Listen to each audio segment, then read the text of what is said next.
करते हैं। मेल का रिप्रोडक्टिव सिस्टम जो होता है, मेल, पहले इधर मेल लिख देते हैं और इस साइड में फीमेल का, कंपैरेटिवली दोनों एक साथ देखते चलेंगे, मेल और फीमेल का। देखिए कहेगा कि मेल का मुख्य जनन अंग कौन सा है, इसका होता है टेस्टिस।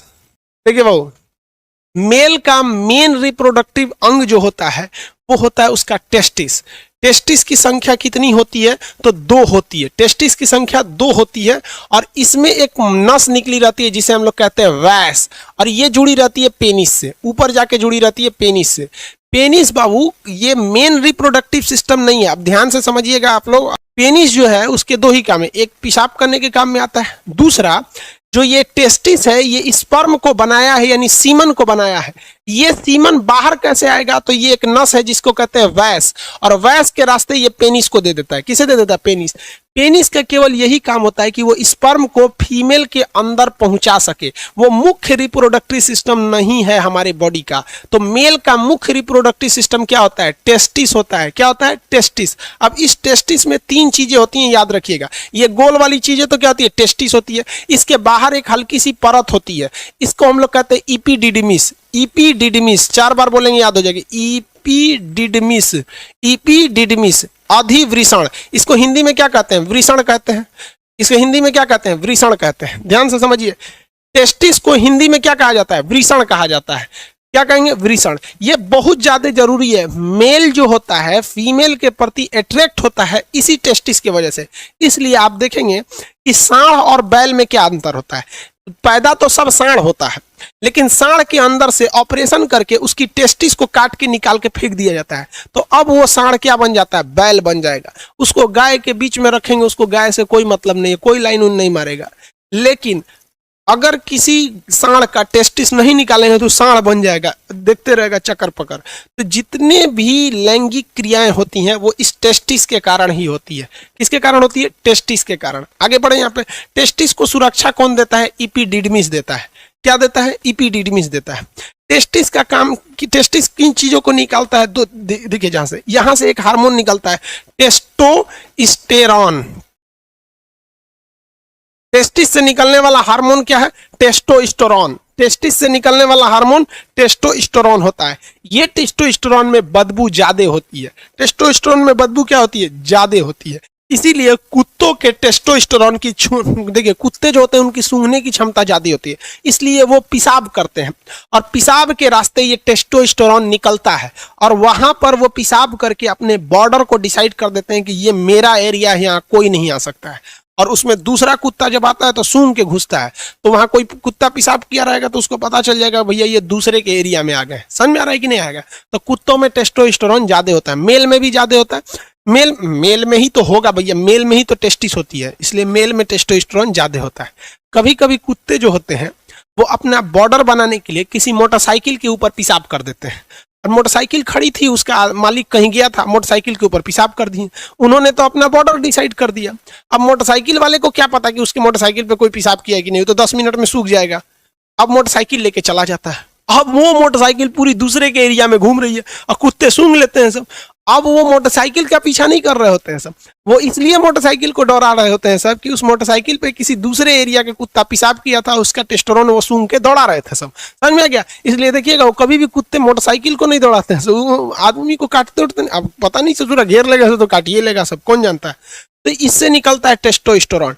ये टेस्टोस्टेरोन जो होता है मेल में, बेसिकली मेल में 12 साल की एज में निकल जाता है। और 12 साल का जब लड़का होता है, टेस्टोस्टेरोन जब उसका निकलना चालू होता है, तब वो महिलाओं की ओर आकर्षित होने लगता है, उसका गला भारी होने लगता है, दाढ़ी मूछ आने लगती है, ये गले की आवाज थोड़ी भारी हो जाती है, थोड़ा सा बोल्ड मतलब आता है। इस क्रिया को कहते हैं secondary sexual character. Secondary sexual character. देखिए, प्राइमरी सेक्सुअल कैरेक्टर, कैरेक्टर का मतलब होता है पहचान, सेक्सुअल का मतलब लैंगिक, प्राइमरी मतलब प्रथम। कोई लड़का है, इसकी सबसे पहली पहचान होती है कि उसके पास टेस्टिस होना चाहिए। क्या होना चाहिए, टेस्टिस होना चाहिए, अदरवाइज में वो लड़का ही नहीं है, वो हिजड़ा हो जाएगा। किसी का टेस्टिस निकाल दीजिएगा तो उससे बच्चे पैदा नहीं होगा और महिला की ओर आकर्षित ही नहीं होगा, वो हिजड़ा हो जाता है यहाँ पर केवल टेस्टिस निकाल देने से। तो जब ये टेस्टिस से निकलता है टेस्टोस्टेरोन 12 साल की उम्र में, तो 12 साल के एज के बाद लड़कवा थोड़ा चक्कर पकड़ करना चालू करता है और इसी से द्वितीय गौण लक्षण चालू होते हैं। जैसे दाढ़ी, ये लड़कों की मुख्य पहचान नहीं है, ये द्वितीय पहचान है। मूंछ, ये भी लड़कों की मुख्य पहचान नहीं है, द्वितीय पहचान है। आवाज का भारी हो जाना, ये भी मुख्य पहचान नहीं है, ये सेकेंडरी कैरेक्टर है। सेकेंडरी मेन कैरेक्टर क्या है? अब आप एक बात बताओ ना, कोई लड़का है, उसका मूंछ भी है, दाढ़ी भी है, आवाज भी भारी है, एकदम बोल्ड है, शरीर पे बाल ज्यादा आ जाते हैं, सब मेल के टेस्टोस्टेरोन की वजह से ज्यादा आ जाते हैं, लेकिन उसका कोई ऑपरेशन करके टेस्टोस्टेरोन ने काट के निकाल दिया है, टेस्टोस्टेरोन काट के निकाल दिया, अब तो हिजड़ा हो गया, तो उसकी प्राथमिक पहचान तो चली गई, लेकिन द्वितीय पहचान के तहत वो क्या हो जाता है? मेल कहलाता है। तो मर्दों में, मेल में द्वितीय पहचान, द्वितीय लैंगिक पहचान यानी सेकेंडरी सेक्सुअल कैरेक्टर किसकी वजह से होता है? टेस्टोस्टेरोन की वजह से होता है। आगे बढ़ जाए, टेस्टोस्टेरोन की वजह। नसबंदी और हिजड़ा बनाने में अंतर होता है। नसबंदी में केवल ये नस काट दिया जाता है, तो उसका स्पर्म बाहर नहीं आ पाता है, और इसमें क्या होता है? टेस्टोस्टेरोन में ये स्पर्म नहीं बनता है। समझ में आया कि नहीं आया? आगे देखिए, इसमें जो सबसे मेन बनने का काम करता है वो होता है स्पर्म। स्पर्म, इसे हम लोग कहते हैं शुक्राणु।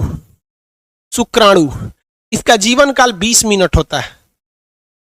स्पर्म का जीवन काल कितना मिनट होता है? 20 मिनट होता है। और ये जो होता है यही बच्चे को जन्म देता है आगे जाके।